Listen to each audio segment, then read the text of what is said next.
Take your seats. I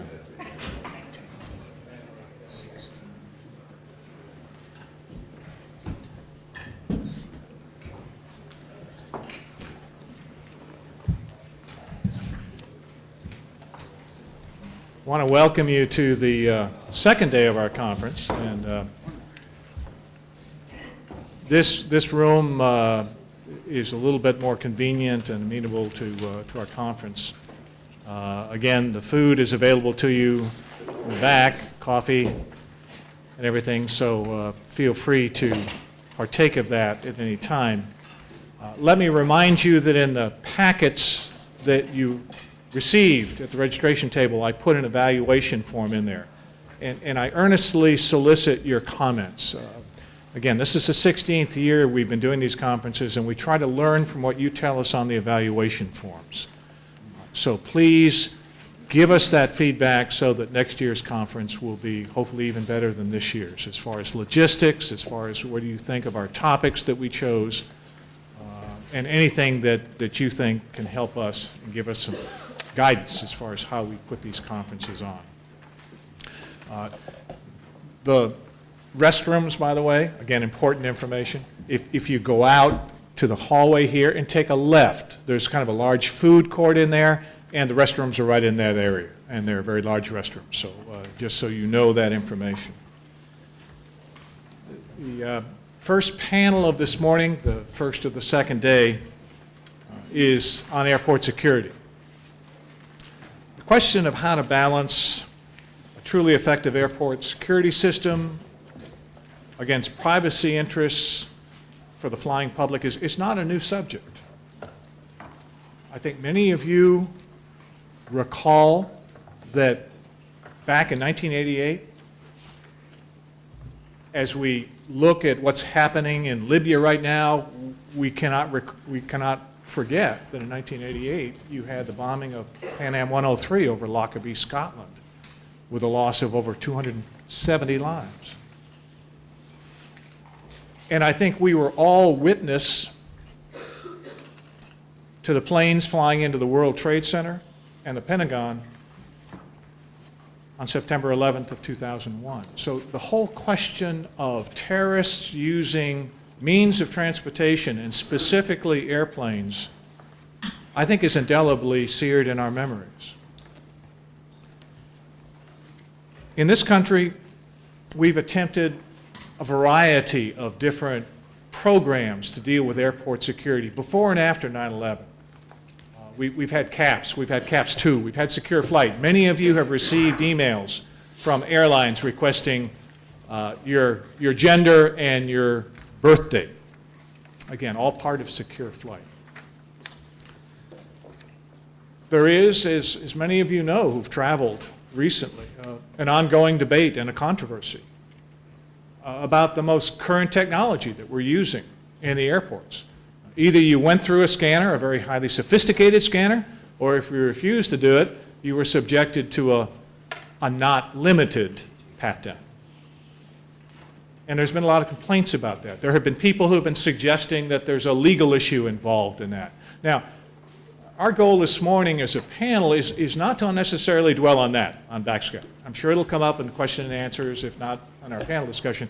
But what we really want to focus on is more the fundamental question of how do you balance airport security and the security of the nation from further terrorist attacks using airplanes with the privacy interests of you when you fly and when you travel. That's our goal.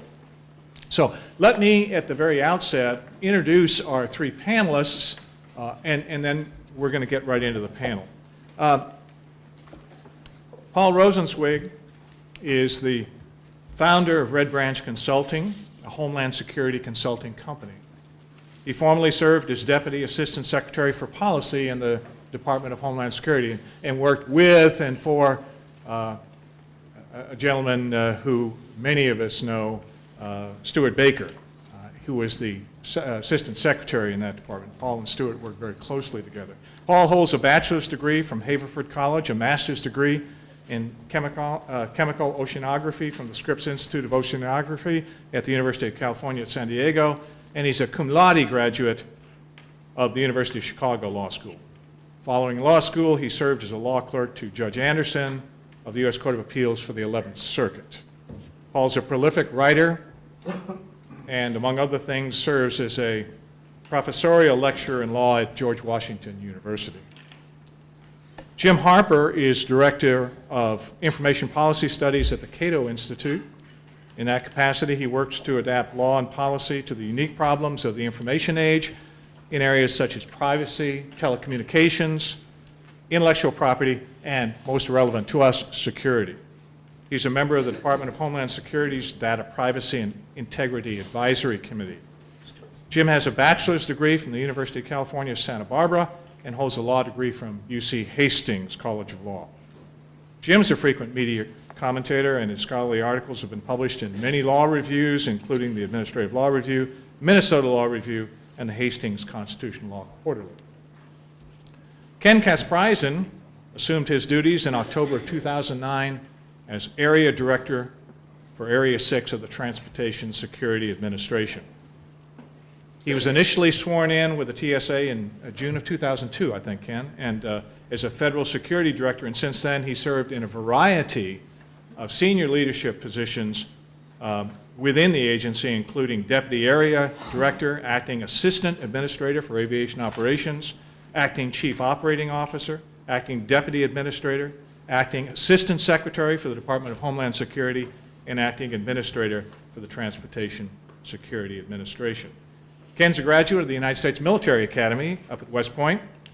He holds a Master's of Science degree in Civil Structural Engineering from Carnegie Mellon. He served for 26 years in the Army before retiring in the grade of Colonel. Prior to being with the Transportation Security Administration, Ken served as the Administrative Director at FEMA, responsible for the Readiness, Response, and Recovery Directorate, and as Regional Director for FEMA's Region 10. Now, that's our panel, and I'd suggest a very respected and experienced panel. And even though I introduced Ken last as far as the speakers, I'm going to ask him to speak to us first and really to set the stage for us on exactly what is going on with regard to airport security in the country right now. And then I'm going to invite Paul and Jim in a moderated discussion to join in the debate and discussion on, simply put, whether we've got it right. Ken, over to you first.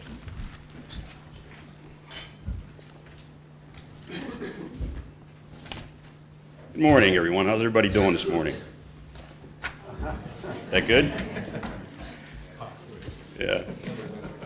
Yeah. Well, it's always nice to be to talk about a non-controversial topic like aviation security.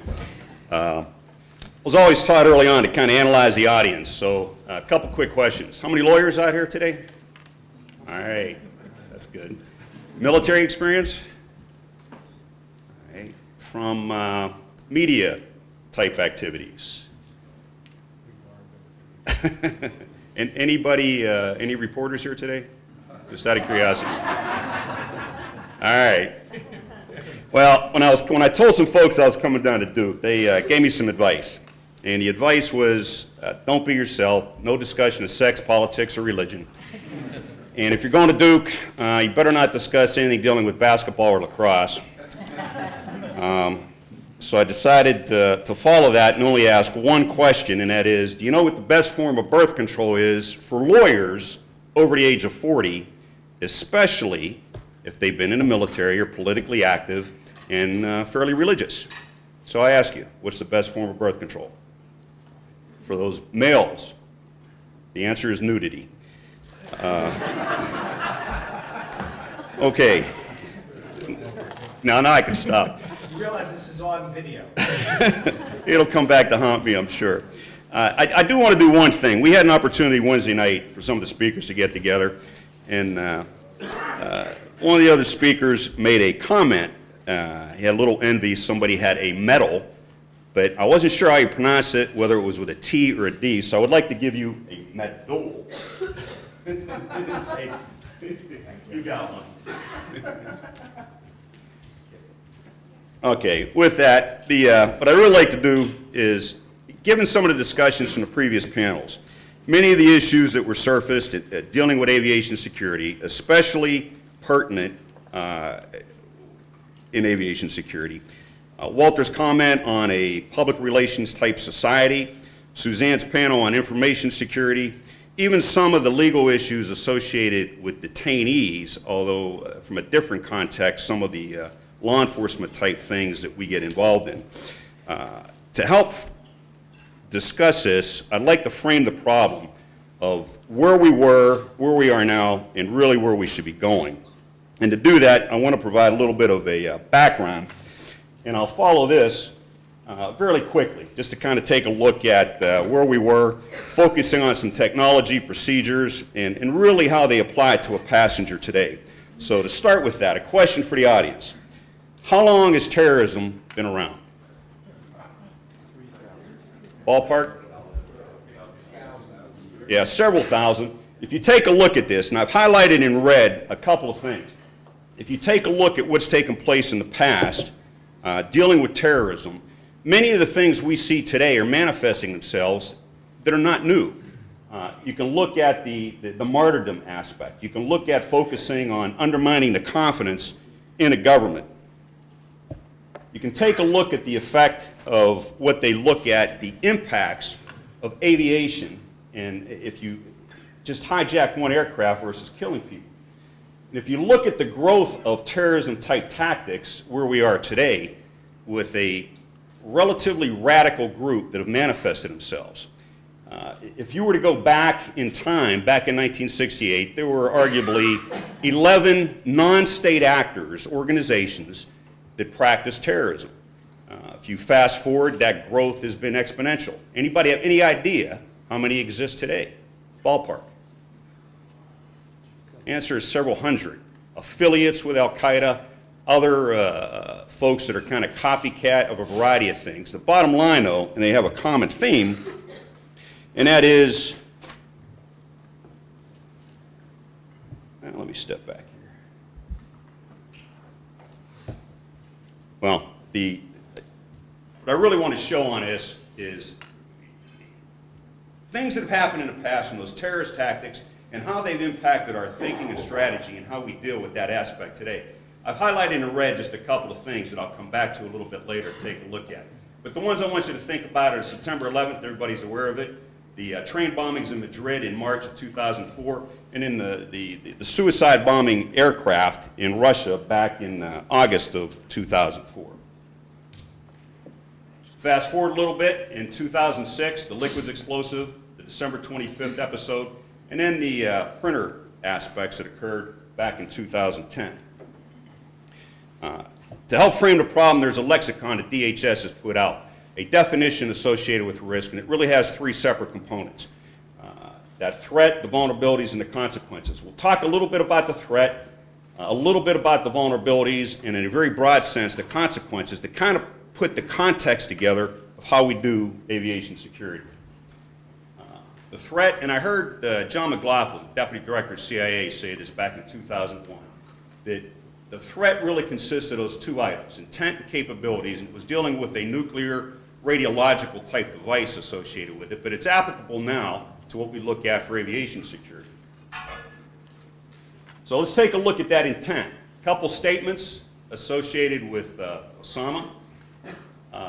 If you were to look at this, this is one of the few times in our history as a country where we've had an opponent, an enemy, that's actually told us what they want to do. You can kind of summarize it in those three things above from the various preachings and productions that they've put together. The method they want to use is terrorism. Gave you a little bit of a history of how those things have occurred in the past. But would ask a question. Any students in military history here? Any few? Anybody here at Clausewitz? Couple.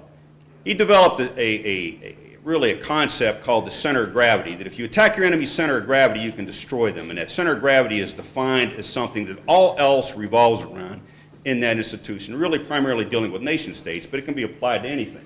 And it really breaks down into a couple levels, the tactical, the operational, and strategic level. We're going to stay at the strategic piece here because I think that has a direct application to the policies you see at how we execute aviation security.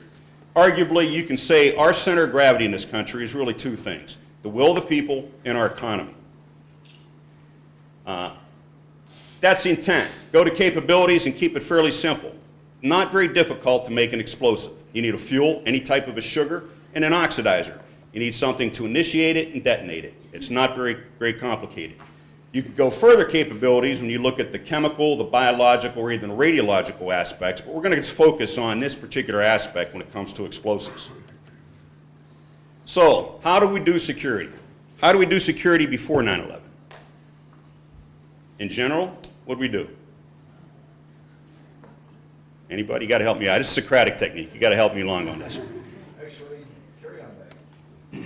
Who X-rayed it? Who did it? It was private contractors, so the answer is that second part. The government regulated it. We didn't actually do it. So in a broad category, we can do aviation security one of three ways. We can do it all. Is that economically feasible? We can do a portion of it and regulate it, require the industry to do it, or we just ask for the industry best practices and they do it themselves, or we just stay silent on it. How do we do it today? The point is, it's a blending of all those depending on what aspects you're looking at. And it really breaks down into these three aspects. Anybody seen the video of the 6-year-old that was patted down here a few days ago? A lot of dialogue going on this in the public forum, but I think it provided a good teaching point to talk about technology, procedures, and the human factors on how we do those top areas, if we do it or whether we regulate it. So the question to you is, does the technology exist today to detect all those threats? Let's just take two key threats associated with it. Something that can cause a catastrophic failure of an airplane, an explosive, or something that would allow someone to commandeer that aircraft, let's say a weapon. Does the technology exist to detect those threats getting on board aircraft? The answer is no.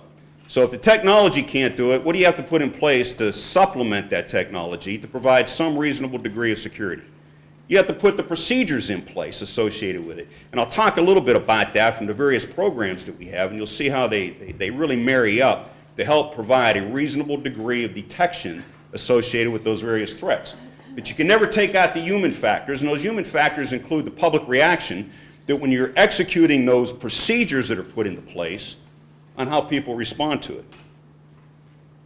So before 9/11, mentioned to you, the carriers owned it. We regulated it from a government perspective. Let's talk about that. How many of you own or manage companies here? Work in a company, average attrition rate, ballpark, on an annual basis? People criticize Wells for looking at a 10%, kind of cut the bottom off. Anybody want to take a guess what the attrition rate was when the carriers were doing security at the airports pre-9/11? Upwards of 400% a year in some places. Can you imagine turning over your entire workforce 4 times a year, what kind of quality you would have associated with it? What kind of training requirements existed? A couple of hours. Didn't have to be an American citizen, didn't have to read, speak, or understand English associated with it. So what I'm saying is the overall quality of that was somewhat theatrical. It really wasn't very effective. You take a look at 9/11 and what's happened afterwards. It happened on September 11th. ATSA, the Aviation Transportation Security Act, was passed just over 2 months later. In our lifetimes, have we ever seen Congress act that fast to get a piece of legislation signed by the president and into law? The answer is no. They took this thing very serious. But you got to ask yourself why. Why did it move that quick? And what many people don't realize, it's not just aviation, but transportation in general and the other modes of transportation. So you got both freight and passenger rail, highways, mass transit, pipeline, and even some of the maritime aspects were put in there, although that's really been filtered out with the Coast Guard at this point. But why did they move that fast?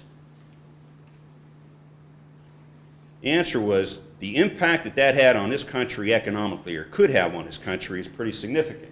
And it kind of goes to the essence of it. Where we were, where we are, the problems identified in pre-9/11 security were attempted to be addressed in that particular law. So we hired folks like me as federal security directors out there. We put requirements on this organization to hire, train, put in uniform over 50,000 employees in less than a year, put all the systems in place from pay from timekeeping, from the HR-related things, the logistics, the acquisition, and to take over and do 100% of passenger screening within 12 months. And then to do 100% of baggage screening that wasn't being done previously with just a couple more months on top of that. The requirements: had to be a U.S. citizen, had to have at least a high school degree, had to be able to demonstrate abilities when it comes to x-rays, read, speak, and communicate in general the English language, go through a background check. And today, our attrition rate in most places is averaging about 2 to 3% versus that upwards of 400% previously. Instead of being the lowest paid employees at the airport, now they're much better. I want to talk a little bit about the technology and procedures as we go through this. But before I step into it, you go back and just kind of put into context. Talk a little bit about the history and how it affected our psyche as a people. What had taken place with the threat that exists, with their intent and the capabilities that they have. And you say, why did you go after aviation sector? Why that component? What I would submit to you, this is a smart enemy that we have. And if you go back to that center of gravity and where we were, the aviation sector arguably accounts for and contributes to about 15% of our GNP nationally. If you attack that, you hit significantly the economy of this country. In '93, when the World Trade Center was bombed, and I had that up on that early slide, why was that a target? Well, at the time, over 90%, at least from what I've read, 90% of the foreign currency transactions that took place were going through the World Trade Center. Much of the communication switches for the Eastern Seaboard went through the World Trade Center. It was a strategic target, not just an icon associated with what America represents.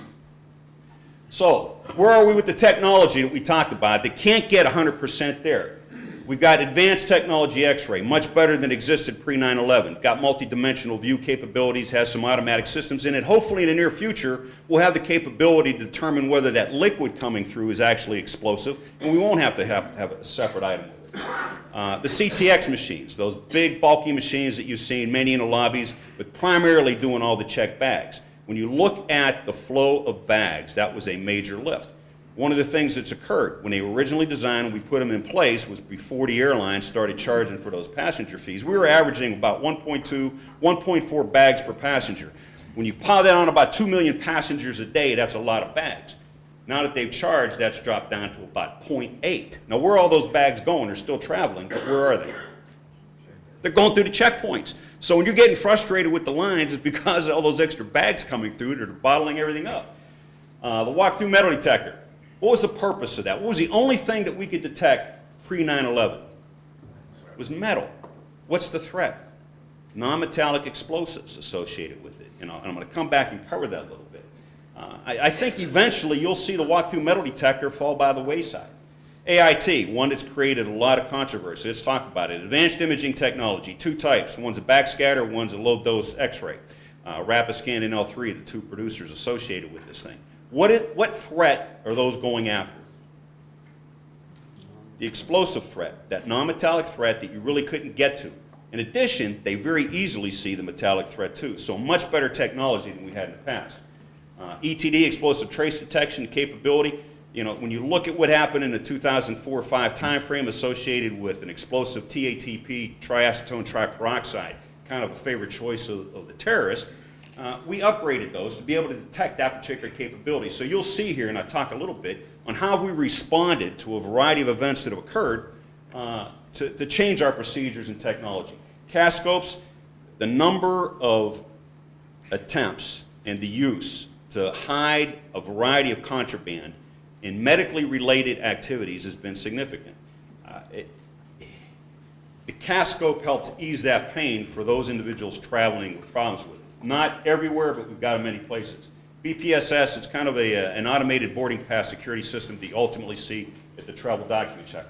Bottle liquid scanner to get to that. Hopefully that'll go away when we get the capability within the X-ray to address that. Calorimetric kits kind of going at some of the powdered explosive capability that may be coming through. So that's the technology. The procedures that fall into place. For every one of those pieces of equipment, every one of the procedures that we apply, either to checkpoint or bags, are governed by a pretty detailed way of having to do that to get that probability of detection very high, to fill that void where the technology can't do it. So they fit hand in hand associated with it. Now, let's go back and take a look at the changes. After the Pan Am 103 flight, what did we do as a country? What did we put in place? Anybody? We started to ask those questions for passengers, and we also put into place what he mentioned is the CAPS, the Computer-Assisted Passenger Pre-Screening System, to try to evaluate some risk based upon travel patterns, purchase patterns, a variety of other criteria to determine is this person a potential risk, and then to screen those selectee bags. It's the only thing that was being done pre-9/11. September 11th, ATSA, we've already talked about that, what occurred. When the Madrid train bombings took place, what did we do? Frankly, we started the rulemaking process when it came to the rail industry and what we were going to do from a regulatory perspective in that regard. When the female suicide bombers in Russia took place, what did we do then? We changed that procedure to an upper torso pat-down in that summer of 2004. Anybody remember the public outcry on that? You know, some of the things that we discovered. One airport, there was a female had a snake inside her bra. You know, you can't make this stuff up. The London Underground subway bombings in 2005, again, a triacetone triperoxide, primarily a peroxide-based explosive. We modified our technology to be able to detect that particular threat. Liquids explosive, August 10th, 2006, what procedure changed? You can't bring liquids, gels, and aerosols through associated with it to address that particular threat. You fast forward, December 25th, 2009, what was that the catalyst for? The AIT and those upper torso, the new pat-down procedures that you have that frankly try to get at that particular threat. Where was that bomb on December 25th? In the underwear. You're not going to detect that just walking through the walk-through metal detector. AITs, probability detection much better. The pat-down, to supplement the technology to get to that particular threat. I only put this up here for one reason. And I kind of go back to this video associated with the 6-year-old that was patted down. What we have seen in a number of places with the threat streams are an attempt to use the infirm, the old, the young, in a variety of capacities to secrete explosives on board an aircraft, baby bottles and formula. So now we look at the positions that we have associated with it. Fairly quickly, already talked about this, our basic TSO, the requirements. You know, we probably put more pressure on them than anybody in government. They have to pass a test every year or they lose their job. I don't think anybody else does that out there. They have, now, how many of you fly frequently? Are you always happy when you show up at the checkpoint? Can you imagine having to process thousands upon thousands of happy, willingly happy passengers coming through and to remain professional? We put a task on them that's phenomenal, and we force them to comply with those procedures to make sure we augment that technology so that probability detection remains reasonably high. Travel document checker, you'll see that, checking the ID with that boarding pass. Why? Well, it's another vulnerability that's located in the system. Easy for somebody to print out a boarding pass, give it to somebody else, get on. So really we're trying to get to, are you who you say you are, so that when we're checking the various watch list in the tied database, that we know that we're talking about the same person. Canines expanded, well now over 500. What you don't see is what they take place before and in the evening hours on board aircraft and other environments at the airport. The behavior detection officers, we'll talk a little more of this about when we talk the SPOT program in general, but really another layer to kind of look at those micro expressions, facial expressions, indicating some deception and other indicators of malintent. The bomb appraisal officer is relatively new, and one of the BAOs, they've got a warped sense of humor. If you look at this slide, there's another BAO behind him with a paper bag trying to blow it up to scare the guy. But it's interesting. Every one of them has served on a bomb squad somewhere. The federal flight deck officers didn't exist before, but we have more pilots with guns than we have other people with guns on board aircraft these days. Federal air marshals expanded from 32 or 33 pre-9/11 to several thousand. That number is obviously very sensitive, but it's a fairly large number today. Now we get into some of the programs. How do you use those various resources, the technology and those people in those positions in a unified way to provide some reasonable degree of security. Playbook, you can take a look at it. It's a menu of options that FSDs can use, those various resources in different areas of the airport environment to really address an unpredictable, to keep it unpredictable so nobody can watch and observe on how we do our business every day and figure out ways to get around it. It's risk-based. Refs, looking at specific threat streams, specific flights, specific threats associated with it, will put more resources on there. You've experienced some of that when you've experienced folks at the gate. You've already been through security, now you're getting on board the aircraft, and they're pulling other folks off to take a look at them. Decision gate, many folks don't know about this one. It starts to apply as soon as you get to the airport. There'll be systems put into place. So if you are somebody with malicious intent, and you've got a choice to make, over here I've got a bunch of law enforcement officers with bomb dogs, and over here is wide open. Which way are you going to go? I'm going to go this way. So we've kind of guided that into a way, so then when you get there, actually we're going to do a much more detailed security screening associated with that person. Very temporary, very unpredictable as to where they come up. SPOT, observed behavioral criteria. A lot of people want to compare us and say we ought to do it the way the Israelis do. And without stealing Paul's thunder, you know, we basically screen more people in a couple of days in this country than they do all year. The training and the questions that they provide or they give to folks are more of an interrogation rather than just an interaction of what we're looking at. And frankly, they profile. We don't. Vipers. This really kind of gets to many of the other modes of transportation, but it also takes place within the aviation environment. Now, what's a passenger see? Just to kind of summarize and put this whole thing in perspective.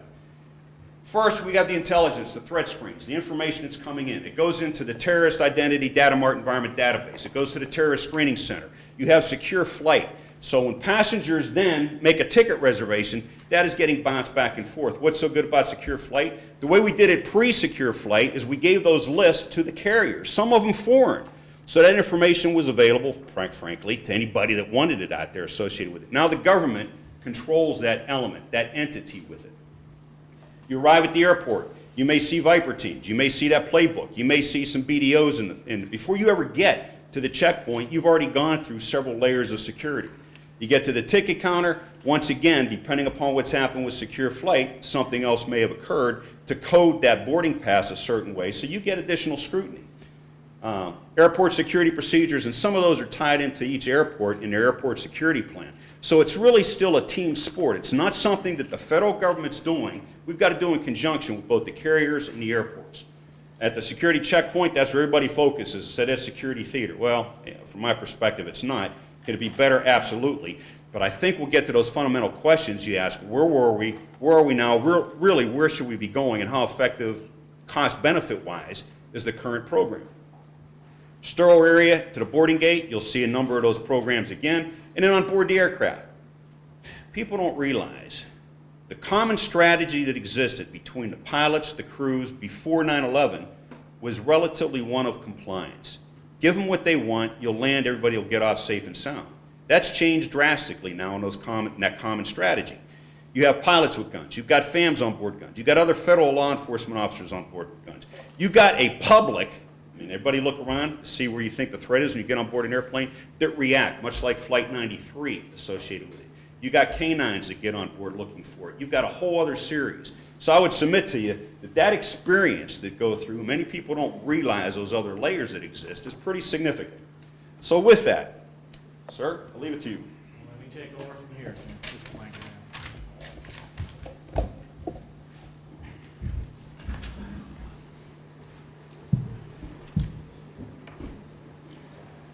Ken, thanks for setting the stage for our discussion. And I want to tee it up. Yesterday afternoon at a panel, there was a comment offered that suggested that what TSA is doing is more to make us feel good, to make us feel as if we're secure, than to be secure in reality. And I want you to respond to that. Well, the way I would start would rely back to many of the things that I hit. One, I would submit to you that there is nothing feel-good about it.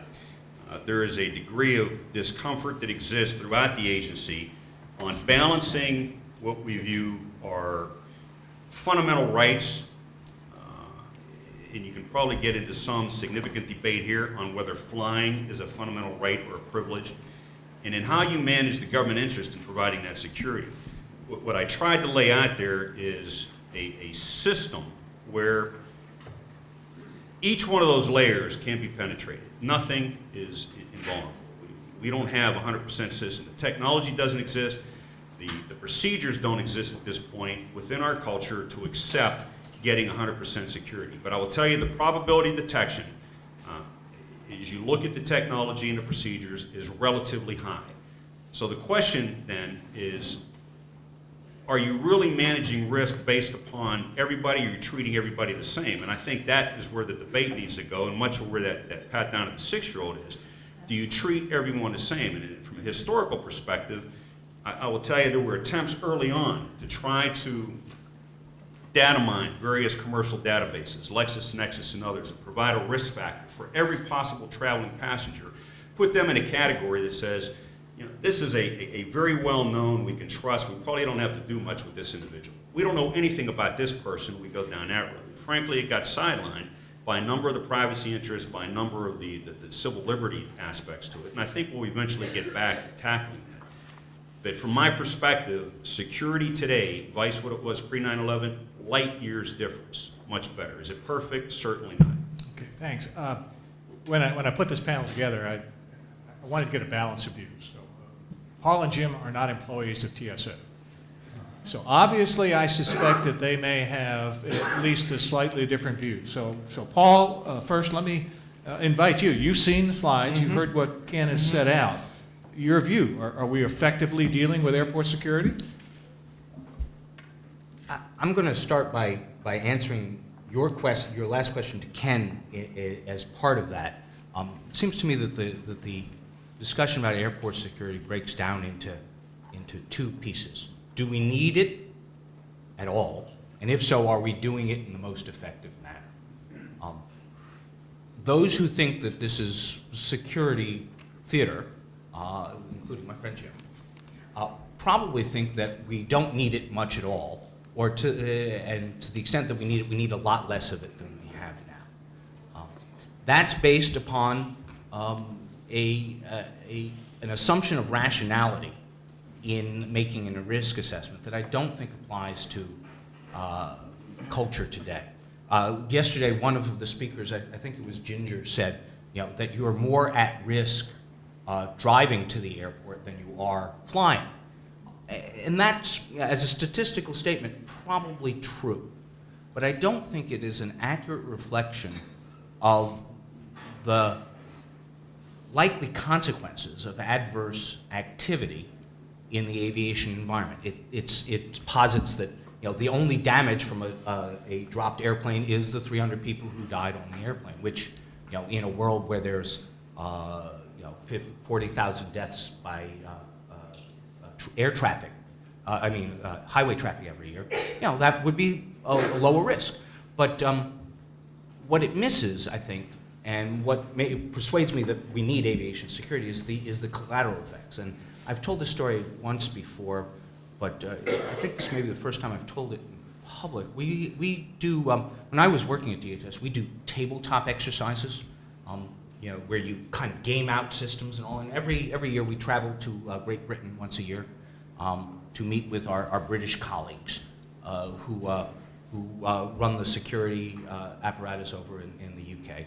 And one year we did a tabletop exercise, and the question was, what would have happened if the 2006 liquid bomb plot, the one that you showed the slide of, had succeeded? So we were trying to put ourselves in this position of imagining that 3 or 4 planes had blown up over the Atlantic and fallen into the ocean. What would we do? Well, I mean, the first thing, obviously, we'd send the navies out to see if there were any survivors and things like that. But we realized quickly, or we were told quickly, that we didn't know. We couldn't find any forensic evidence about what had brought the planes down, because, of course, they had gone down in the middle of the Atlantic, and they were at 20,000 feet. So here were senior policymakers of the UK and US governments trying to figure out whether or not what they would do in a situation of that sort of radical uncertainty. to the aviation security. And their answer was, well, we're going to stop. We're going to not have flights across the Atlantic. There was some debate in both communities whether they'd stop flights domestically as well. But they were going to stop flights across the Atlantic until they figured it out. And time went on and on. In a tabletop, 3 months takes 6 hours of discussion, and we pressed it all. And eventually, after about 3 months, the economic pressures to restart the aviation flights across the Atlantic, notwithstanding the fact that by then we still hadn't figured out what had brought the planes down, grew too much, and we restarted the flights. And that's where the game ended. Nobody knows whether another set of flights would have fallen down 6 weeks later because we still hadn't figured out the cause of the terrorist incidents. But that was our best good faith estimate of how long the government would at least spend trying to figure out the cause of these unknown accidents, unknown events, not accidents, terrorist events, unknown events, before they kind of threw up their hands and said, well, we've got to do what we can. And our end game was we were going to eliminate all carry-on bags altogether because we thought it was probably in the bags, and we were going to make people fly with only checked baggage. And that was where we ended. We went back, took that back to DHS, and I asked a couple of the economists who worked for us to tell me, what the rough magnitude of costs was for that incident. And you can't really make an estimate about that. You can't really say what that was. But their back of the envelope estimate was on the order of $500 billion to $2 trillion of economic effect. And buried in that was lost jobs, dead companies, people who died because the replacement part for their heart machine didn't come across the Atlantic. Who knew what was in there? But there was a massive amount of cost. So my first answer is, notwithstanding the fact that it appears as though individual instances of terrorist activity on the aviation system might be of relative value comparable to our highway accidents, that in fact Ken's analysis is right, that the aviation system is a center of gravity within our economy for reasons that extend well beyond the airplanes themselves, and that therefore we are right to focus what some would say is a disproportionate amount of effort on aviation security. That gets us to the second question, which is, are we doing it right now? I don't think so. I think we are doing better. I agree with Ken. But I'll give you two numbers. 2 million. That's the number of people who board planes every day in the United States of America. Every day. Now, the other number I'd give you is 99.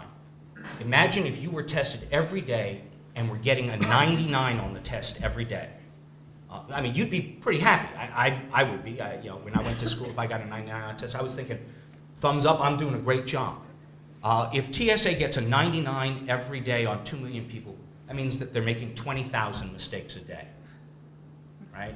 Now, most of them are small mistakes, right? I came through, I didn't do it on purpose, but I came through on my way here and I forgot to take my liquids out of my bag, and my little baggie out, and the officer didn't notice. That would count as one of those 20,000 mistakes a day, but that's, if you give me 400 days in a year instead of 365, so my math is easier, that's 8 million mistakes a year, right? That's a lot of mistakes. And, so the system that we have in place now that premises security on kind of uniform screening of everybody and a reduction of mistakes down to the minimum is ultimately doomed to failure. No matter how good we get, right? Even if we get to 99.9%, right? That's still 800,000 mistakes a year.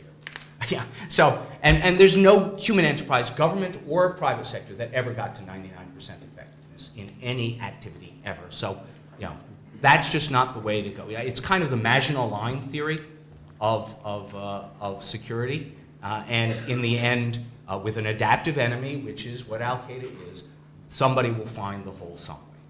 To my mind, the answer is, of course, a greater differentiation amongst the traveling public.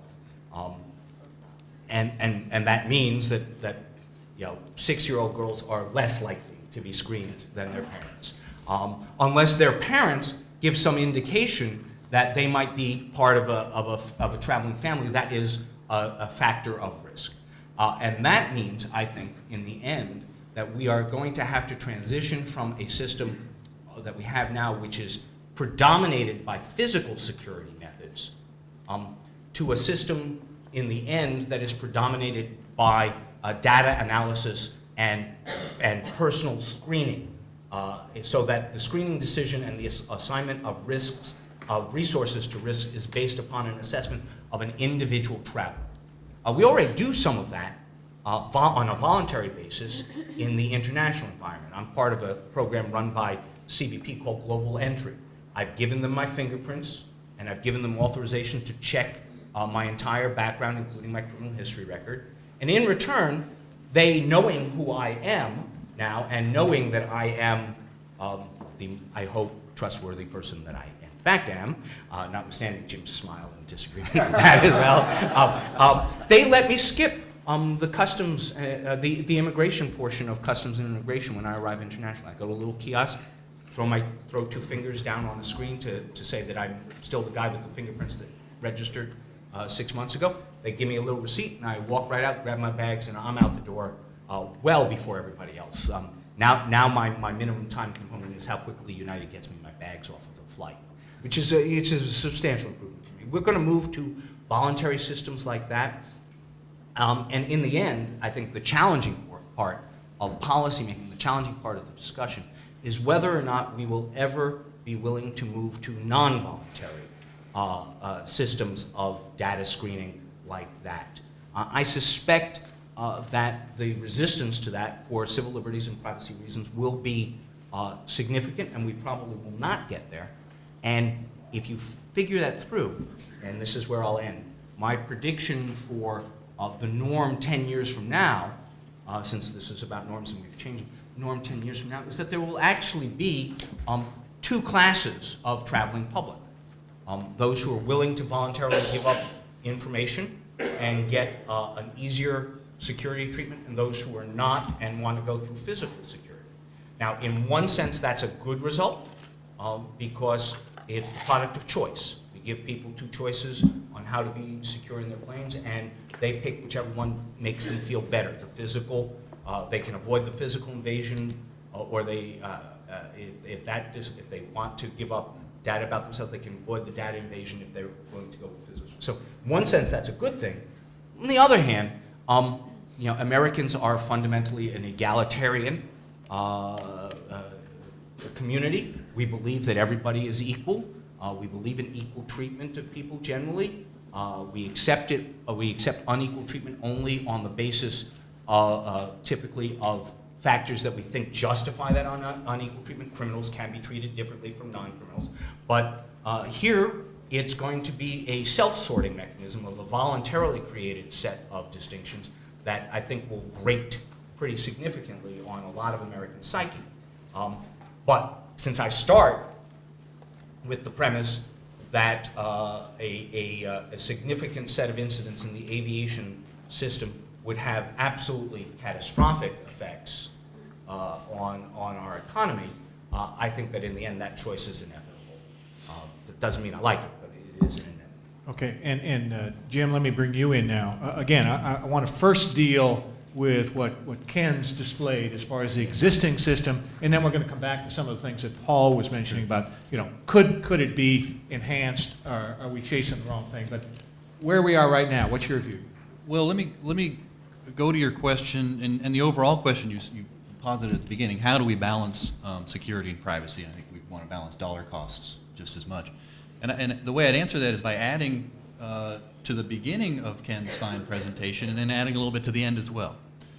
Several years ago, largely through my service on the DHS Privacy Committee, I realized that we're not going to really get the privacy issues handled unless we get the terrorism issue handled as an issue, as a strategic problem. And so with colleagues of mine at Cato and with a substantial grant from the Atlantic Philanthropies, we put together a group to study terrorism, experts from around the world, largely from academia, but elsewhere too, including from DHS, and got them together, 30-plus experts in Chicago in 2008. And then we held conferences, rather 2007, conferences at the beginning of the Obama administration, and then again a year later, just to learn about terrorism and terrorism counter strategy. The upshot, in brief, is to remind people, I think many of you know this at least implicitly, that terrorism works by inducing victim states into overreaction. Terrorists are weak actors in a geopolitical sense and have no other resort than to cause victim states to trip over their own shoestrings. Recognizing that, recognize that the twin problem of terrorism. You're at risk of direct attacks, and Ken was very thorough in describing all that we're doing in the area of aviation security to forestall direct attacks. You're also at risk of overreaction, and overreaction can be very, very costly. Hindsight is 20/20, of course, but my own opinion is that going into Iraq was probably a mistake, $1 trillion mistake, a mistake that cost more lives of American soldiers than we lost on 9/11, and a mistake that puts the United States closer to a financial precipice than it otherwise would be. It's arguable that this is terrorism working its will rather successfully, and that's terribly unfortunate. So watch for overreaction as the other part of terrorism as a strategy. Now, how do you avoid overreaction? Risk management. I think awareness at a political level, just awareness of the risk of overreaction is important. But when it comes to devising specific activities, risk management. And risk management is a fluid area. I'm largely in agreement with the version of risk management that Ken laid out, though I tend to emphasize likelihood. I think Ken buries that in the threat component that he described. The problem at DHS is largely that it attacks vulnerabilities without regard to the likelihood that a vulnerability will manifest itself as some kind of damage. But the important thing that I would put at the end of Ken's presentation is cost-benefit analysis. You have to assess the costs of the things you're doing. I'd love to see what the dollar cost was for each of these programs. This requires some very difficult, challenging balancing, obviously between dollars and privacy and security and lives. But it's possible to do. We all manage risks, including mortal risks, all the time. When you choose to fly or drive, you're managing risks, often badly, but you're doing it. When you choose where to cross the street, whether at an uncontrolled part of the street or at a crosswalk at a stoplight, you're doing risk management that involves your morbidity and mortality. We can do it. Cost-benefit analysis is available in this area, but it's something that DHS and TSA don't do. They definitely talk about it, and that's nice, but it would be much better if we had thoroughgoing analyses of these programs so we could assess them. And there's an anecdote I think illustrates this well. I contacted a friend of mine at TSA 9 months ago or so with regard to the AIT/strip search machines, and I said, hey, is there a time and motion study about these machines? Because it appears to take a long time to get people through them versus the magnetometers. And at 700 million enplanements per year, statistics that's consistent with Paul's as far as the number of people that travel, at 700 million enplanements per year, a few seconds delay is a huge opportunity cost, a huge burden on U.S. travelers and our economy. His answer was, I don't know about any study, but we feel that we need this technology. I said, thank you very much. I'll keep your feelings in mind as I continue to analyze this. And that's the basic problem, is that we need to actually carefully parse these problems out, do the studies that will validate or invalidate the various programs that are going on so that we avoid the waste, so that we avoid falling into the trap that terrorism has set for us. Jim, you mentioned overreaction, and Brian mentioned that last night, his concern about overreaction to what terrorists may do. Paul and Ken, let me put that to you. In all the technology that we're implementing to make sure that we are finding things, whether it be liquid or explosives, plastic, whatever, is there a possibility that we are overreacting to something that may happen? Ken, first. A couple points I'd like to make on this. And the answer is certainly there. that we can and we probably have in a number of areas.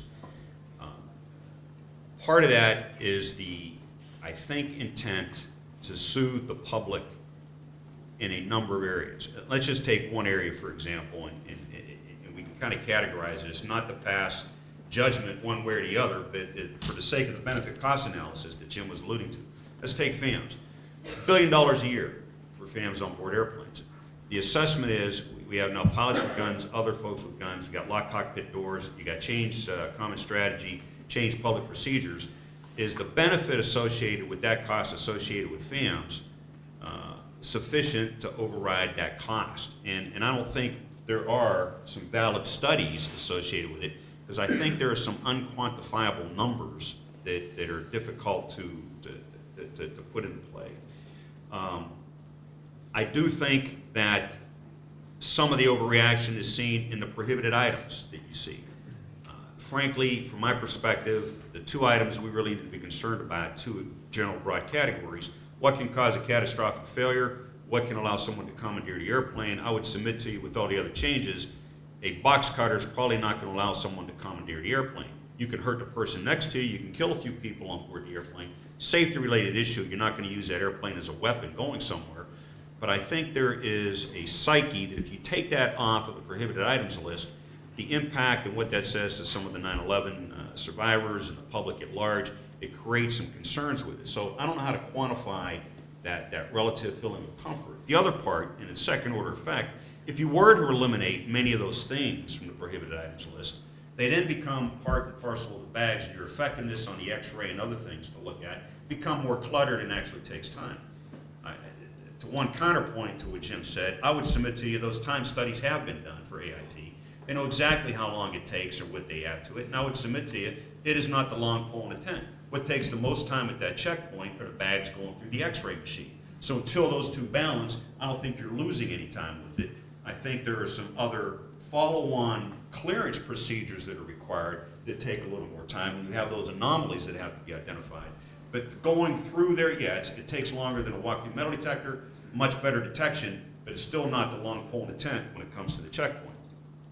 And I do think there's risk management in a broad sense.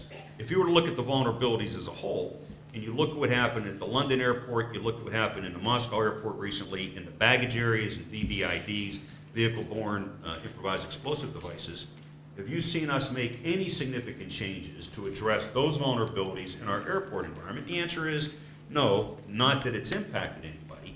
So there is a degree of risk management for various vulnerabilities that exist out there.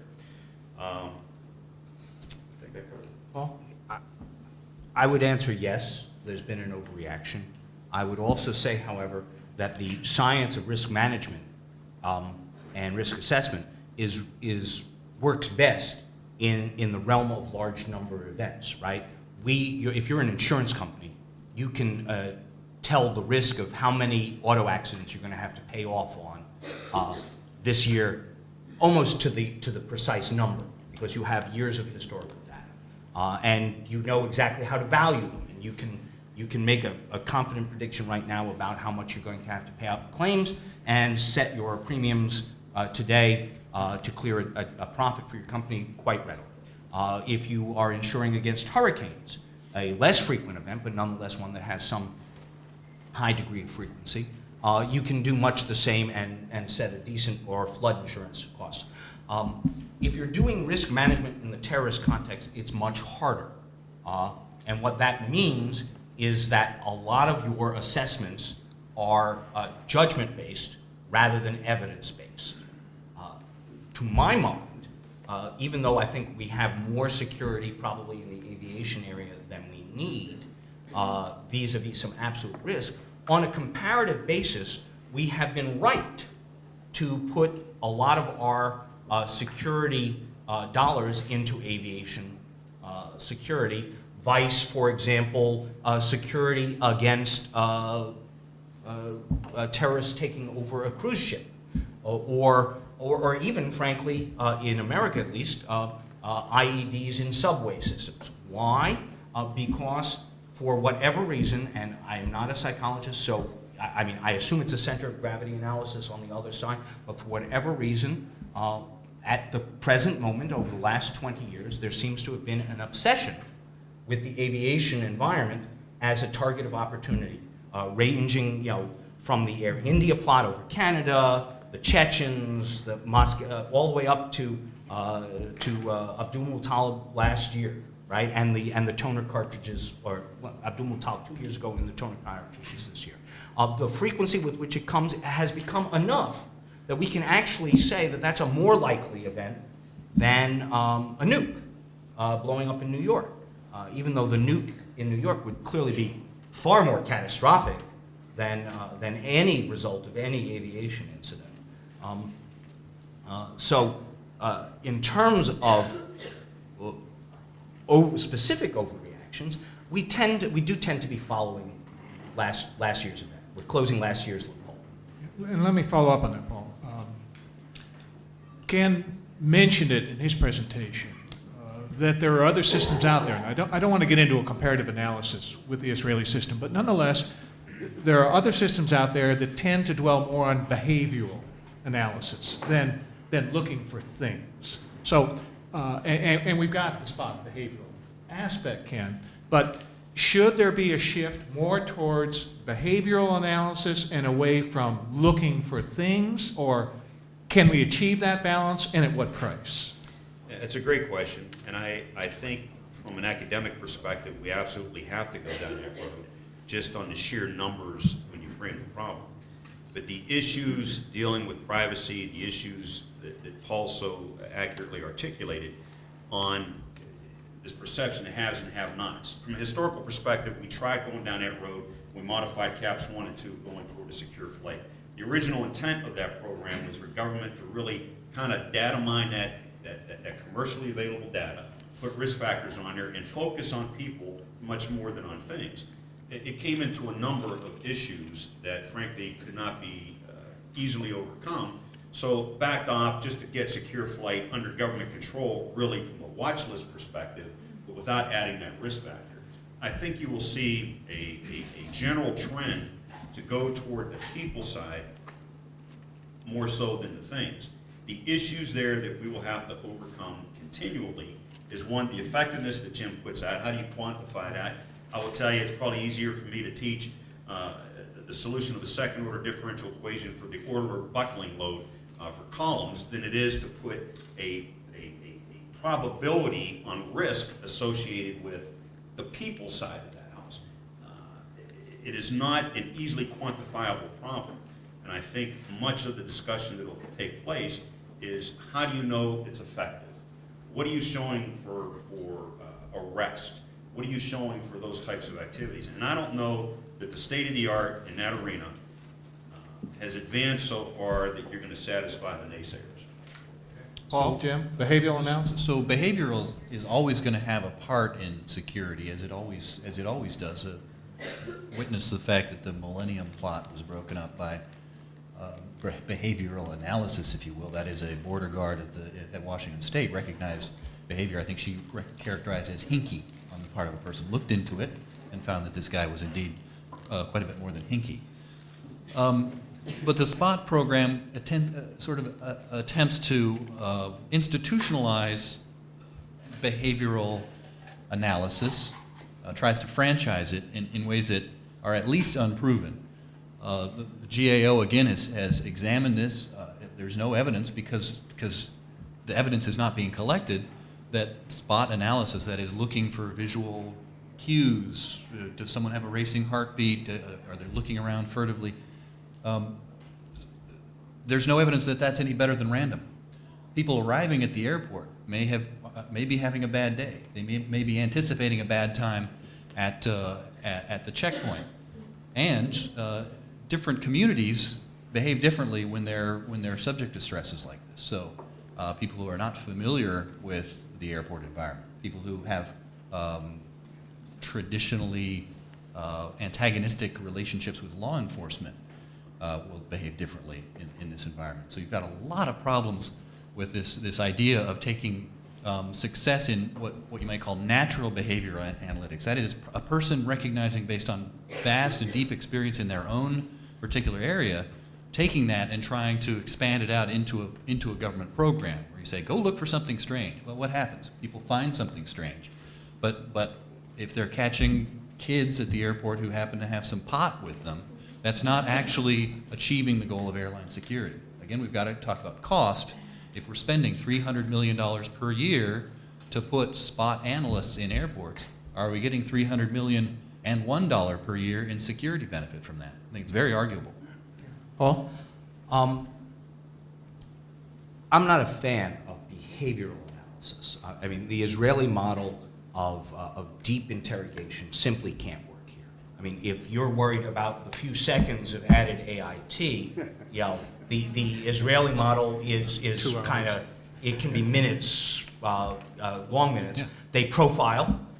They're highly trained, right? A lot more training than we can give. And most importantly, it's a lot smaller population, right? I'm grateful to my friend Ben Wittes, who gave me this number a few months ago.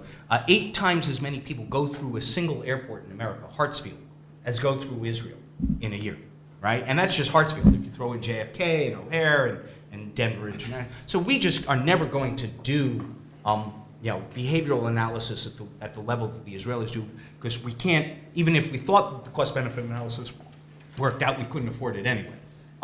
But I think that there's a different issue buried in there, which is there's a distinction between behavioral analysis, which I think is based upon observations in the airport, which, as Jim said, we're always going to continue to do. We'll always, the guy who really does look totally hinky will get pulled over. And data analytics that allow you to allocate resources to the higher risk populations. And that's where I think we're going to go. We're not going to say somebody's behaving oddly. We're going to wind up saying that this person's travel profile, the things we know about him or her, make him a better candidate for somebody to go and talk to him during the travel, so that the existing spot officers will talk to 2%, 3%, and those will be the 3% that travel profiles tell us are more likely than not to be the more riskier in the group that's going through the airport today, which is a very inexact and unhappy science, right? People don't like that because it amounts to profiling, but unlike behavioral detection, which in the live sphere I think leads to a lot of profiling based upon some of the factors that Jim articulated that are biases, prejudices, experiences, and that will inevitably, I think, lead to, for example, in the current context, more inquiries of Arabs, which would be the wrong thing to do because that's not the right way to do it, but rather, has this person, recently traveled to Pakistan? That would be a factor that I would want to know. Right? Doesn't mean that they're going to be denied boarding, but it certainly makes them a better candidate for being spoken to or having their bags checked than the 6-year-old or the 83-year-old grandma or the special forces member who's traveling in uniform on orders. If he's a problem, we got big problems. I just want to share my favorite behavioral example. During the World Cup in France, which was either 9 or I think it was 9 years ago, at the border crossing between Greek and Turkish Cyprus, a man presenting a French passport was wearing an England soccer jersey. Cannot happen. Physically cannot happen. And this caused him to be pulled out of line. Turns out he was a North African traveling on a false passport. Behavior works sometimes. Yeah, well, I'd say that was data. Let me, so far, other than Paul's mention of your tabletop in London, we've really focused on the internal system here at TSA. I want to ask Ken if you could talk about it, and Paul as well. How does the system that we've constructed and may construct in the future interface with other countries in international travel? Christmas Day bomber, Ken. Do we have the assurance that other countries in the international community are as good as we are, or is there a problem with us having a great system, but still the vulnerability is folk coming in from international travel? Yeah, I think the continuum on that is wide-ranging. I think some probably have a better system in place because of the magnitude and the systems they have. others much worse. The baseline, though, is the ICAO, the International Civil Aviation Organization treaty, basically, that outlines the fundamental requirements that carriers and airports have to meet in other countries before they're allowed to fly here. In fact, we send inspectors there from that regulatory perspective, looking for compliance in those areas, that their systems at least meet those minimums that we require coming into this country. The issue on the Christmas Day piece, though, is if you get to those technology procedures and that human element, the technology wasn't in place to be able to identify it. The supporting systems tracking people into those lists were probably ineffectively used based upon the evidence that was revealed afterwards about this gentleman and his behavior. But I think in general, you're going to find a full range of capabilities there with a lot of debate. You'll see in the European Union here shortly, not taking their shoes off, not taking out the liquids, allowing 2-inch knives. A number of those things that frankly are still permitted within that ICAO standard that we had tried to force early on. I think you will see some degree of moderation in addressing that as technology develops and those agreements mature down the road. But as it stands now, you have the full range in the bottom line. Some better, some worse. Paul, you were involved in the tabletop. No, I think that's exactly right, that the range of capabilities and the range of will around the world is widely variant. I think, to be candid, many countries in the world see the terrorist threat with less imminence than we do. And that causes them to make the risk valuation better. A lot more of them, they've been able to relax more quickly, if I could say it that way. And whether or not America will be able to relax like that is actually a question of political culture and psychology that I'm not qualified to answer. I'm only qualified to say that I don't think we have yet. I will say that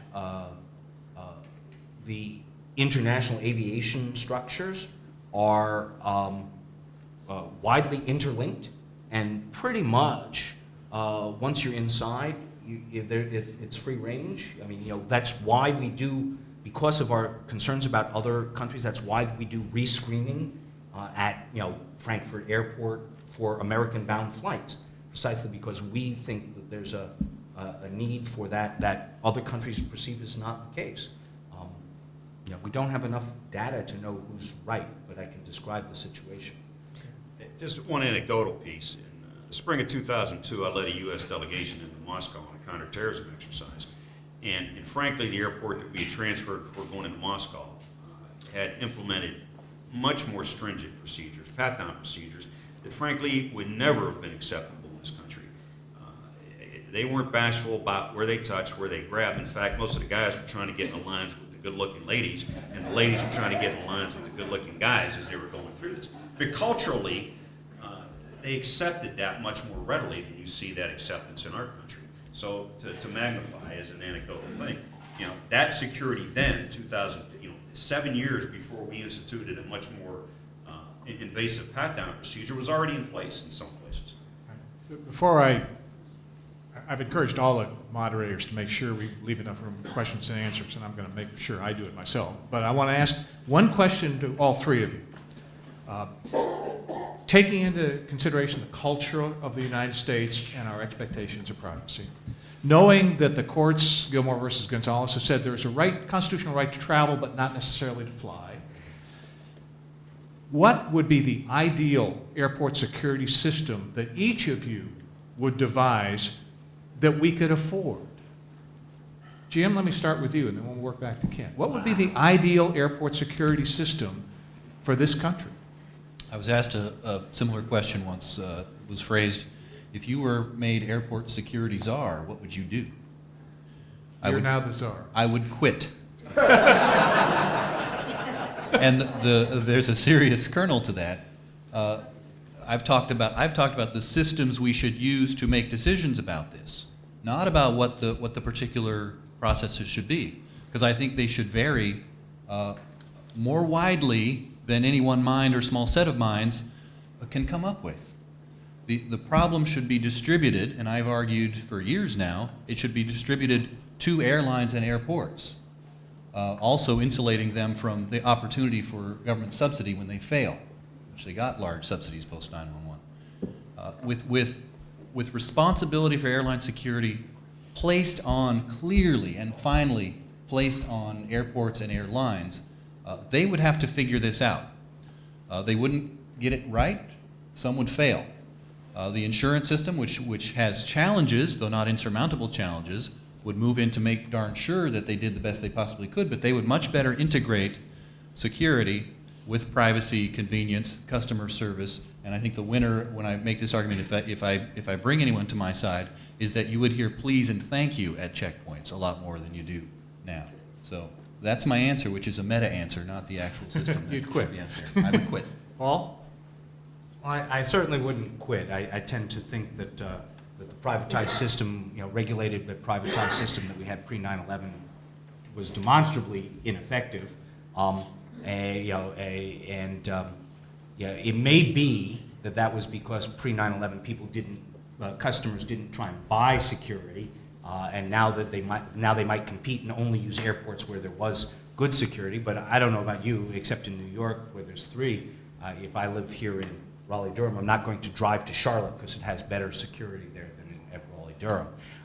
So I would accept the challenge and begin with the premise that security is a private good with externalities that needs to be provided in some way or regulated. And I think I've given you my answer, which is I would transition to a system that has a lot less physical security, a lot more analytics. In my world, there'd be a trusted traveler program where you could, for giving up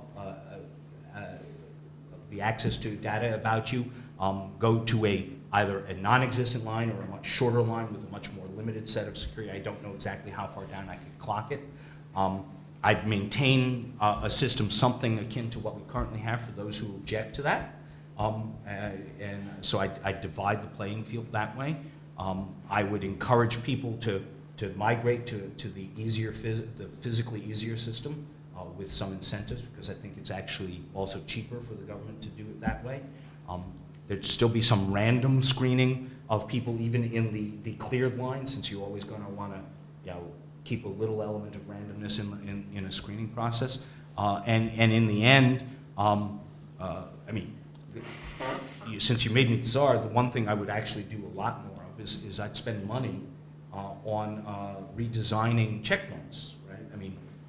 Raleigh-Durham has a very nice one. You guys are very lucky because it's kind of in this big area that makes it relatively easy to get through and is well built. But in older airports throughout the country, we're retrofitting screening areas into places that aren't there, and a large fraction of the slowdown and the frustration is because you're doing this little snaky line thing through the back corridors of BWI or LaGuardia or O'Hare. And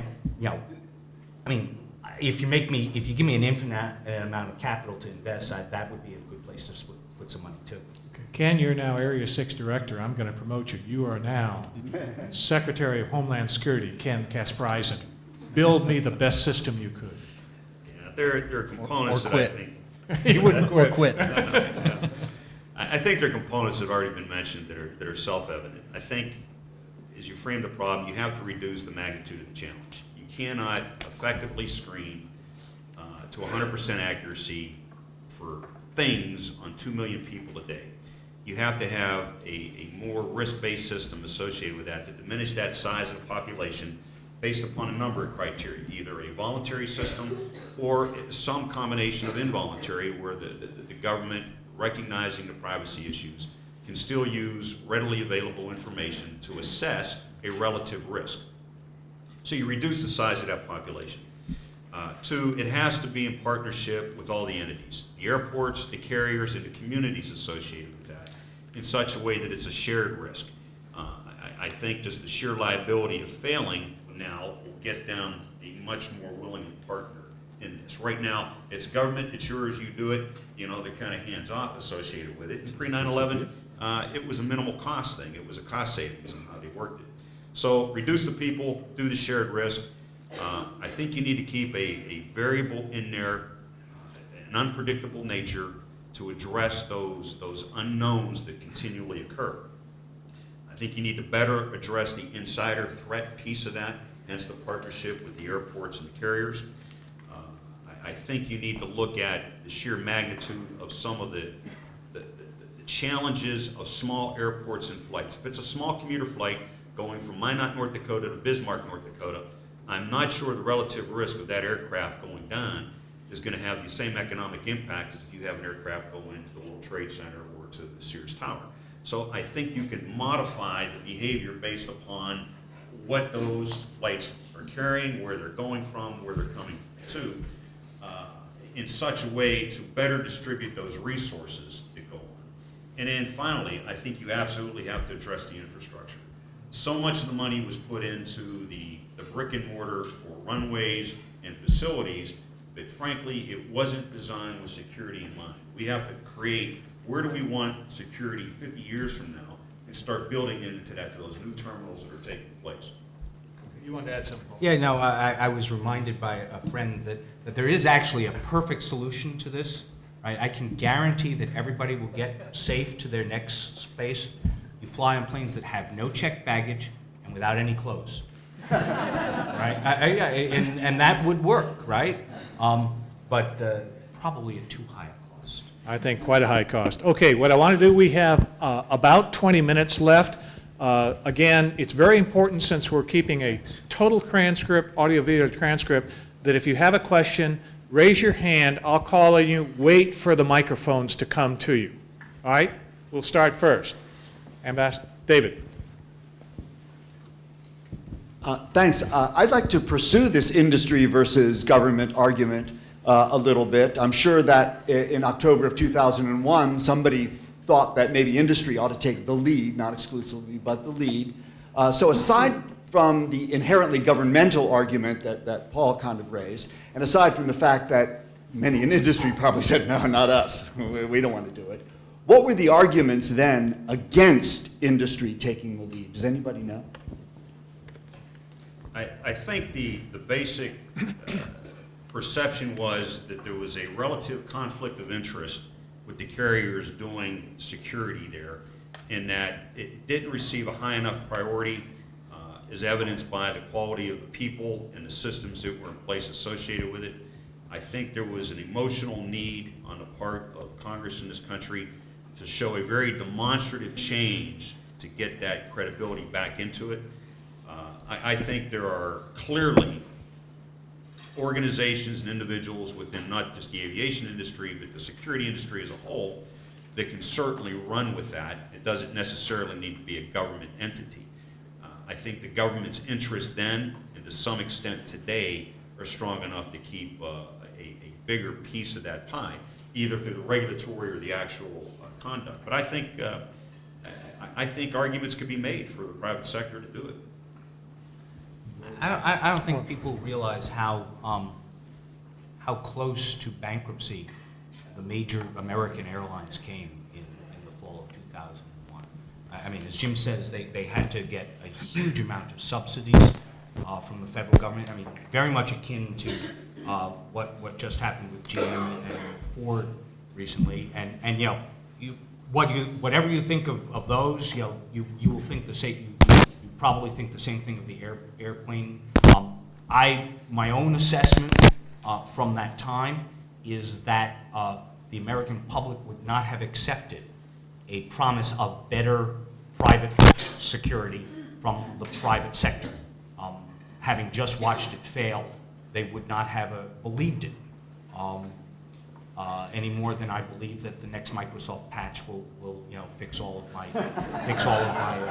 stuff. So to some degree, I think that the creation of TSA was a real bit of necessary psychological theater, and I actually, notwithstanding my inherently government argument, I actually share Jim and Ken's view that we may have turned the corner in a way that lets us devolve some, though not as much as Jim says, of that fact. I'll just say Jim? that bankruptcy does not cause airplanes to be put into a crusher and restored to their original aluminum blocks. Bankruptcy is an appropriate thing when an airline has failed to do some part of its work, including security. The planes would continue to fly in receivership or owned by another company. So I just, the argument that we needed this to stave off bankruptcy is frankly, it's a too big to fail argument, which I think should hold no weight now if it did then. Okay, next question.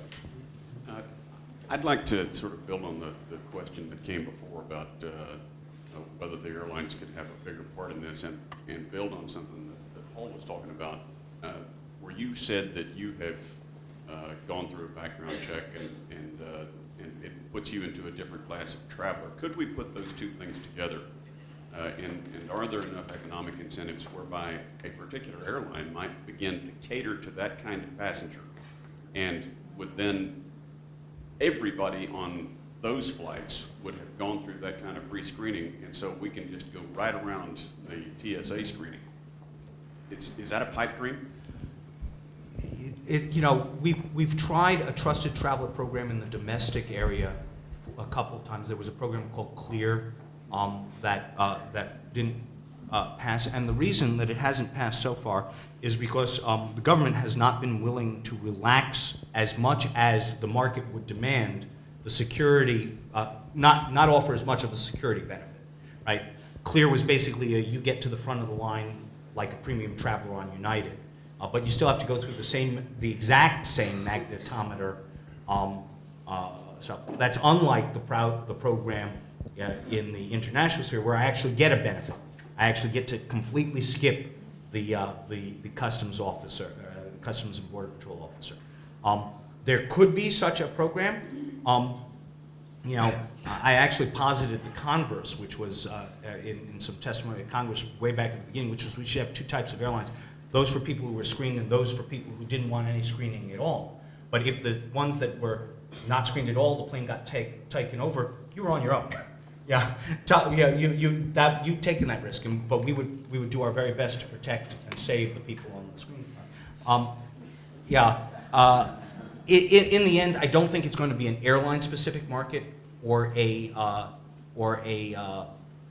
airport-specific market, because I think that those are the wrong units, economic units of activity. I think it's going to be at the checkpoint type of market, something like Clear, but where TSA eventually agrees that if you're cleared through like that, and you can establish your identity with a fingerprint, say, that you get the magnetometer, no bag, or no AIT, or something that makes it worth my while to actually do it. Pay money to do it and do it.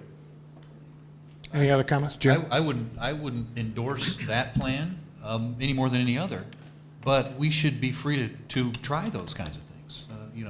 I can't design the system, but there are a lot of good ideas and a lot of capability that would go into coming up with alternatives like that one or many others. So, Okay. Next question. Yeah, let me add just to this Yeah. thing. I think there's a practical aspect of intermingling of passengers in the current infrastructure that sits, so that if some folks decide to do that in one particular flight, I don't know that you can isolate that unless the airport is so small that you can segregate those populations in an effective way. Otherwise, you may be safe right here. As soon as you cross over, it's intermingled and you've got problems associated with it. Okay. Yes, sir. Right. I have a criticism and a question. My mother likes her scotch, particularly single malt. And she... Is that the criticism part? It is. It is. I'm coming to it. And she travels very often with a flask. And at the latest time she traveled, they took her flask, escorted her to the bathroom, and made her pour out her 20-year-old single malt. And she cried. So the criticism is making an 82-year-old woman cry. The question is basically, there is an option for airports to opt out of TSA, and there seems to be a movement afoot in some respects to do that. And what do you all think of that? Well, first, not incumbent upon us, we should never, it's up to the passenger what they want to do. We just preclude the liquids from coming in. So whoever told her to pour that out, that was something that I don't fully understand. As far as opting out, that does exist within ATSA.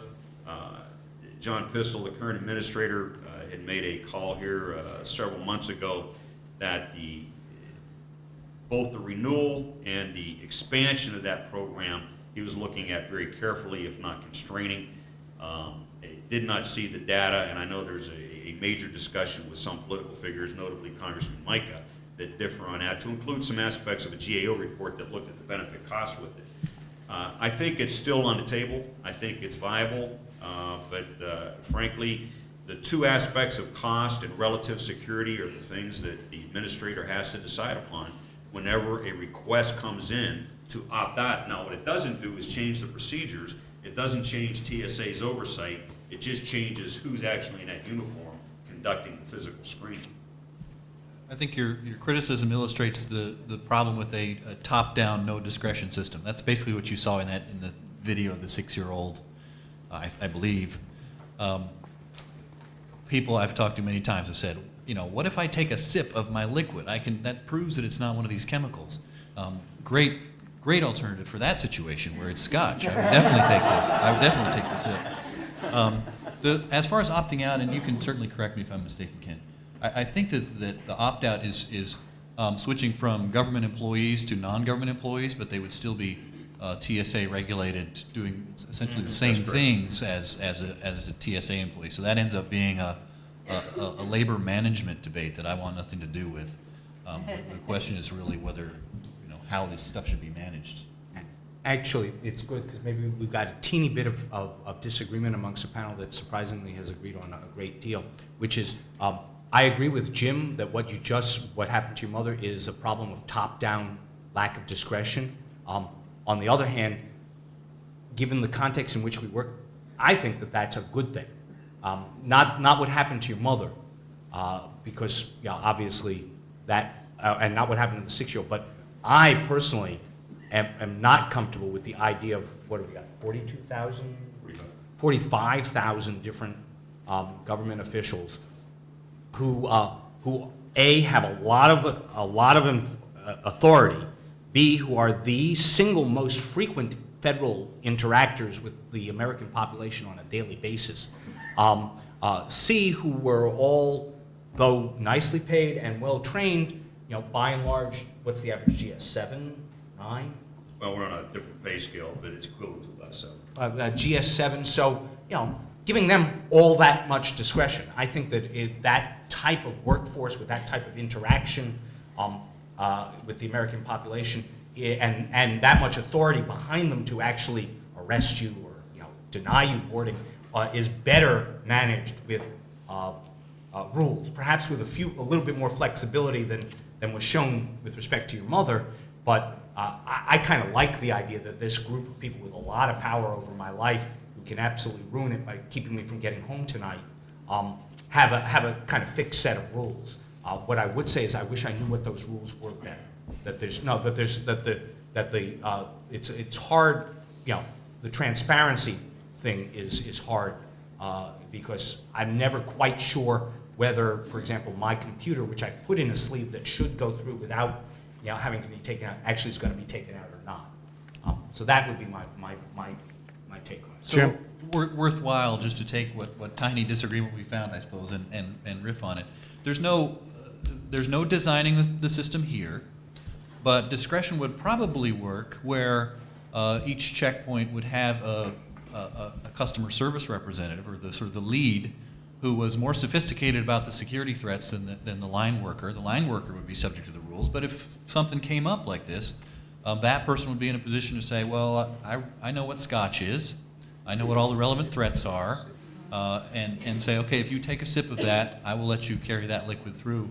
Despite, take a sip of it so that I can verify that it's scotch. You see how the push and pull of the marketplace brings you better and better systems where where we're all drinking instead. But let these kinds of things happen. Let's use a system where there can be that push and pull, where it isn't Washington, D.C. decision makers chasing after the most recent, most scary vulnerability, but distribute this problem out to people who can handle it better. Okay. George, Ryan, right in front of you. Two other components of general travel. One of them is a so-called special cargo that you have, like, you know, got to get human heart from somewhere to somewhere aboard the same plane as the passengers and their baggage? And what about the charter flights? I'm thinking about athletic teams and so forth. How does all that work? There are a number of items of consideration, some of military sensitivity, some from producers and others. And you can always coordinate that ahead of time with the Federal Security Director and other to make arrangements to ensure that that is handled appropriately. And we do that routinely. Some of the problems we had early on, though, frankly, were dealing with human remains, urns, that unfortunately were not handled as delicately as they could. But there is some degree of discretion when it comes to those items that we allow. But we don't delegate that down very far. With the checkpoint, it's usually a little bit higher than that to ensure that it's handled appropriately. When it comes to charter flights, it kind of goes back to that regulatory piece that I said it's a team sport. Depending upon the size of that aircraft and the number of people on board and what takes place, there are certain requirements. Some charter flights are required to have an armed LEO on board. Some charter flights are still required to have that screening, although it could be done by a private contractor, overseen by our regulators, our inspectors that go out. We do that all the time for sports teams, especially basketball, football, baseball as they're traveling. Usually off-site, it has to be evaluated, it has to be controlled to meet those requirements. But because everybody on board that aircraft is known, you know everything about it, there are some reduced requirements associated with that. Just Okay, a quick note, one of the least regulated areas in this environment is the area of general aviation. That is private aircraft, not charter aircraft, but smaller private aircraft. The TSA, when I was there, we made a strong effort to try and close some of the, what I consider to be gaping security loopholes, which if I were doing the risk assessment would be where I put a lot of effort. We lost that fight completely, essentially for political reasons, because the Airline Owners Pilots Association has an extremely strong lobby in Washington, and Congress just made us pull the plug. That's a, if there are any AOPA people here, I apologize to you, but that's my realism assessment of what happened. Okay, we've got time for one more question, right here in the front. Bev?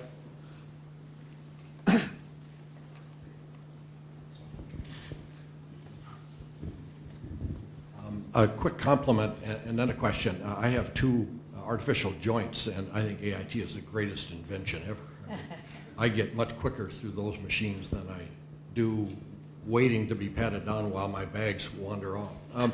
The question, I haven't heard the word watch list. Are watch lists dead, or do we still have the situation where someone gets caught up because their name is the same as somebody else's? No, they still exist, and I didn't elaborate on that a great deal, but that was what I was referring to on that.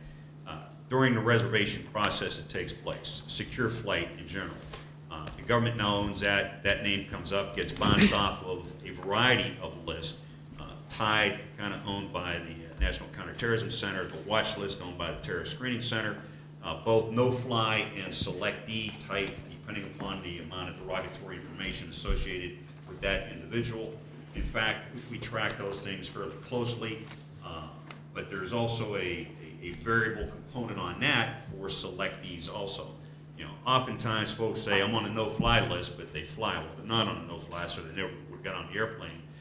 They may have a near name match that still hasn't been resolved in secure flight. There may have been a random component on it. There might have been something else that occurred. But no, those are in use every single day. The reason you haven't heard about it so much is this new secure flight program. You've made reservations recently, and you have to give your gender and your birth date, right? It turns out that with your full name and your birth date and your gender, a lot of the mismatches are much more readily resolved early on. Plus the fact that under the secure flight program, it's a single entity, the government, TSA, that is doing the matching. A lot of the mismatches before were because some airlines, and I won't name any, but US Air was one, really did not invest in good name matching technology, whereas others, and I won't name any, but United was one, did. And the statistics were clear that you were much more likely to be pulled aside for a secondary screening because of a mismatch for some airlines than for others. That's gone now because we're using a single unitary system. So taken together, the actual incidence of the DHSIG was studying is of false positives has gone down pretty dramatically. And, that makes the real annoyance of the watch listing go away. So let me add just one item. That I talked about some of those programs based upon threat information. Well, what I was alluding to was that. So some of those playbook designs, those refs designs, based upon who's popping up on those lists through secure flight, we may add extra scrutiny at the gates, we may add extra scrutiny in other places at the airport associated with that. I'm going to claim speaker's prerogative, Ken, and I'm going to ask you one last question. I promised we wouldn't dwell on backscatter, but I'm going to do it now. Probably one of the greatest debates in this country has been over backscatter or, in the alternative, the increased pat-down. Is the administration sensitive to the criticism of the debate, particularly when you have air crews that are supposedly wanting to opt out? How is the administration dealing with the current public criticism and debate over that new technology? Two aspects, and backscatter is only one. It's really advanced imaging technology. There's two technology. Backscatter is considered one of it. And it's kind of an X-ray or millimeter wave piece on it, depending on whether it's Rapiscan or L3. Both result in a whole body image to identify those threats. Much more effective, as you had indicated, although I escorted Congressman Oberstar through, former Congressman Oberstar, and he left a bandage on his knee. Still had to go through pat-down. He's had both hips replaced also. Much better probability of detection. So for effectiveness, it's much better. When it comes to the pat-down, there are certainly sensitivities to it, and I think you will see a couple of things from John Pistol here sometime down the road as we really kind of struggle to say what is that true risk. And I've argued for years, if pilots are at the controls of the aircraft, why do we bother screening them to come through? I think you'll see some initiatives that address some of those concerns, to include even re-looking at the extensive nature of the pat-downs that currently exist. Okay, join me in thanking the panel for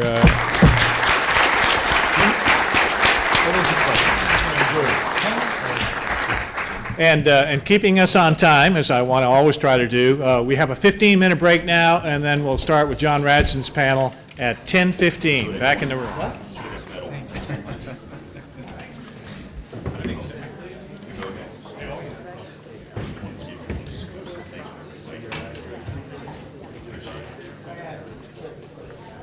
Sure. Yes, Mike Earl was the FSC. Mike Earl was a former Air Force guy, worked in the White House. See, Robbie's a retired Navy airman, Really? How did you manage to do that? Yeah. Yes.